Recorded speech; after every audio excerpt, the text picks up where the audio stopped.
All right, brother, we gotta have a conversation. Do not let Ramadan be an excuse for you to be lazy. Do not do that. This is a very, very super common mistake that a lot of people make.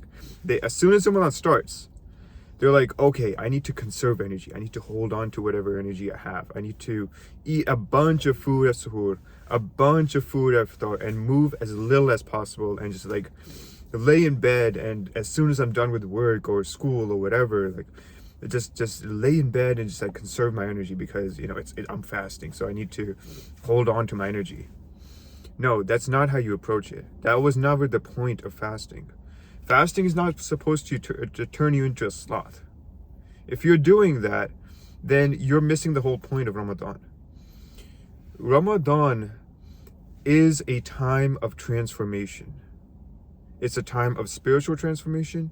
It's a time of mental transformation, emotional transformation, and also physical transformation. It's supposed to be this crucible that you enter, a training ground where you're tested in all these different areas. Like every day is a new challenge, and you're supposed to grow from that and become a better person. You're not supposed to regress and become this like low energy sloth of a human being. That's a mistake a lot of people make. Now, I'm not saying you need to operate as if you can eat, as if pre-Ramadan. That's not what I'm saying. What I'm saying is that your mentality, your mindset, your perspective on Ramadan needs to change. And you need to approach it with energy. So I'll give you an example.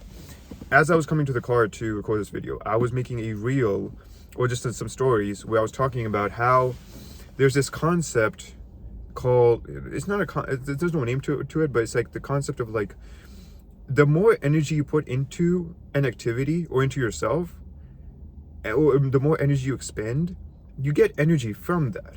So the example I was giving was when people are like, oh, I don't have energy to go to the gym. I'm like, brother, go to the gym, you'll get energy. And people don't understand that, but when they try it out for the first time, they're like, okay, I see what he means, because when I was hitting the weights, my blood flow was improving, my muscles were contracting, and energy was being used for that. I was immersed in the environment. I was focused. I was in a flow state. So that was like giving me more energy. And as soon as I'm done with the gym, I feel I can go and, tackle 2-3 different things that I'd been putting off the entire day. Is there a calorie in, calorie out kind of like perspective on this? I don't know. The only thing I can say is that it's highly psychological and even spiritual, this whole concept of energy that I'm talking about. Because as human beings, we're not biomechanical machines. We're not that. As much as your biology teacher might have told you in 8th grade that, oh, we're just like machines, and it's all calories in, calories out, inputs, outputs. It's not like that. We're spiritual at the end of the day. We're spiritual, and our spirit has energy, a force of a life of its own. So when you do things that are aligned with your purpose, when you do things that are aligned with your higher self, you draw energy from a source which is not physical. Anyone who has prayed and has meditated and has done something, I'm not even talking about like, being Muslim. I'm just talking about like, you do something which is so focused. Let's just take work as an example. If you're working on a task or a project or a business and you enter this flow state, you could be skipping meals, you could forget to drink water, you could forget to like sleep even, but you would be engaged throughout that process. And if someone were to ask you in that moment, like, do you feel energetic? You'd be like, of course, because I'm working on this. I feel good. I don't really feel like I need to eat right now. Same thing applies when it comes to Ramadan. We need to, the way you need to approach this is you need to shift your entire perspective on this. Like, it should not be acceptable where us as grown men who have responsibilities are finding any excuse to just lay around and take a 5-minute nap here, 10-minute nap there. We're just walking by the cafe to just get a whiff of coffee, just to be like, oh, like, that's what coffee is like. I feel better now that I've smelled coffee. Bro, what are you doing? Do not do this to yourself. You're torturing yourself. This is torture. And I know this because I was like this. pretty much all the Ramadans I've done as an adult, I used to make this mistake where I would be like, well, I'm having headaches, I'm feeling sleepy, and all this kind of stuff. Granted, a lot of my daily routine and my protocols, like they weren't there. I didn't have any protocols when it came to nutrition or training or sleep or any of this.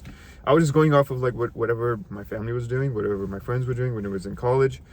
And it was, some days were good, some days were bad, but there was no consistency. There was nothing like, I didn't have this perspective when it came to fasting or to Ramadan in general.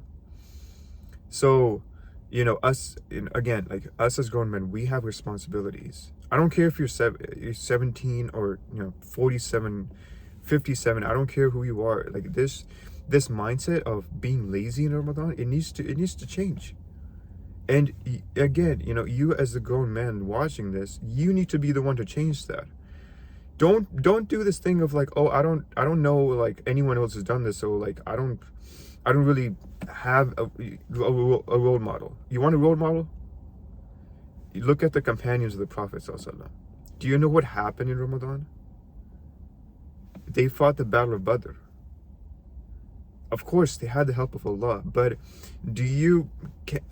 even I can't even imagine how much spiritual strength it takes for a human being to go to a certain place, no food, no water, face an enemy force with pretty much no chance of survival. You're looking at certain death, basically.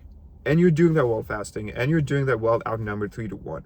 And you're doing that, against a heavily armed force, and you barely have enough horses and enough swords going around. You don't win off of physical numbers at that point. Numbers, metrics, all that goes out the window. At that point, it's like, is your spiritual energy high?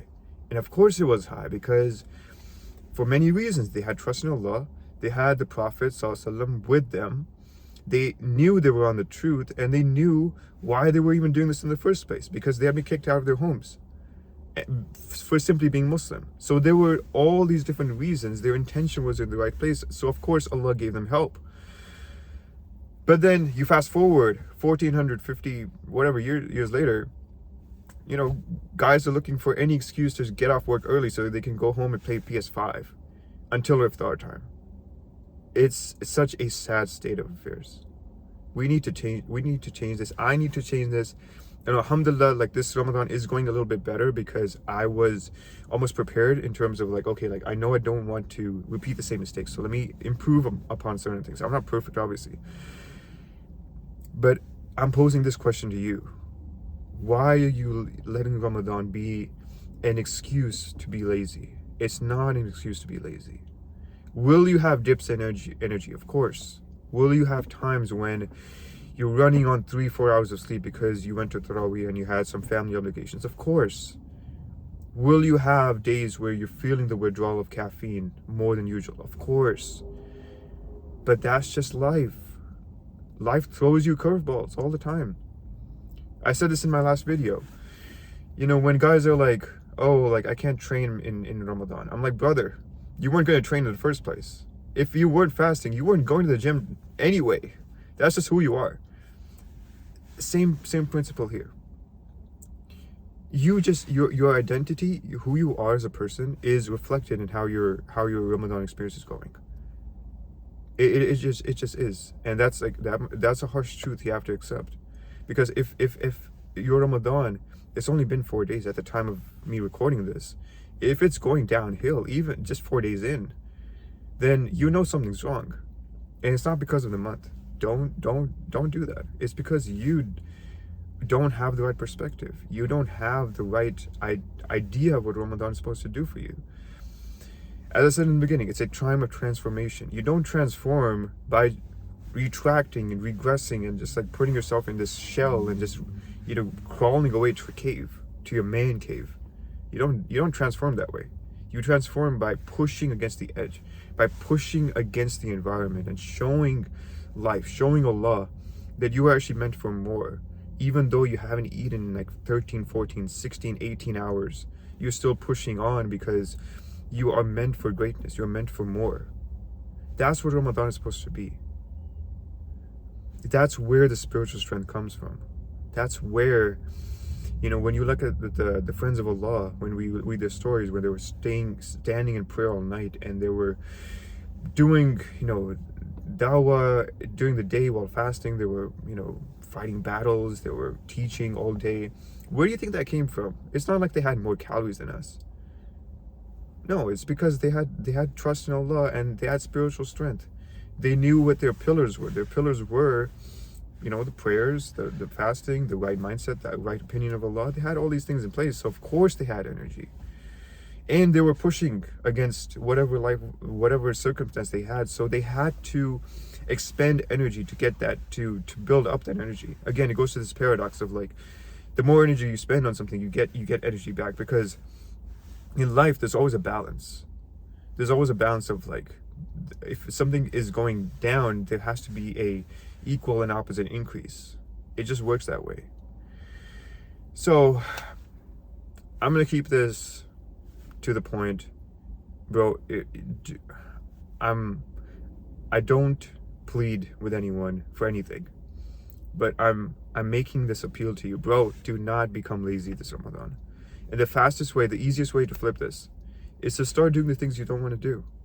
Start praying early and on time, even though you could just wait until the last 5 minutes. That will give you energy for the rest of the day. Because here's the other thing, I'll make another video on this. The concept of barakah is lost on Muslims these days. We because we live in this consumerist, post-capitalistic, environment, we see means, money, resources as the end all be all. Where if you don't have a certain amount of like a tangible thing, then you can't do something. 1 + 1 has to equal 2. The numbers have to work. But in the spiritual realm, that numbers, like I said, numbers, metrics, they mean nothing. They mean absolutely nothing. They're just a predictable way for us to live life, and this is just a pattern that Allah has created in this world. He has created certain patterns so that we aren't like confused by what's going on every single day. If every day was a new environment and nothing was predictable, then we would go insane. So it's out of His mercy that He's made certain laws in the world when He didn't have to, just to make our experience on earth more predictable, and we have something to rely upon. But Allah is the cause of everything. So if He wants 1 + 1 to equal 5 or 10 or a million, He can do that. The concept of barakah, I'll leave you with this. So one of the meanings of barakah is where something gives you more than what you expect from it. So imagine you plant one seed, you expect one tree to grow out of it. But if that seed has barakah, you plant that seed and it gives you a forest. That's what barakah is. And that concept is lost on the Muslims. How do we get that back? I'm reading a book called The Barakah. I forget the name of the book, man. It's called, it has the barakah, the word barakah in it. I'm just like, I guess I'm fasting, whatever. So it talks about this whole concept of barakah and how to bring it into our lives. But the simplest way is to do what you're supposed to do. We all know we are supposed to pray, to fast, all these pillars. So focus on those first. If those are lacking, we can't even begin to talk about the nuances of all these different other things we should be talking about. But again, I'm not going to drag this video on for too long. Guys, my brother, do not be lazy. You can do this if you choose to push against life and to show Allah what you're made of. I'll talk to you guys in the next video. Assalamu alaikum.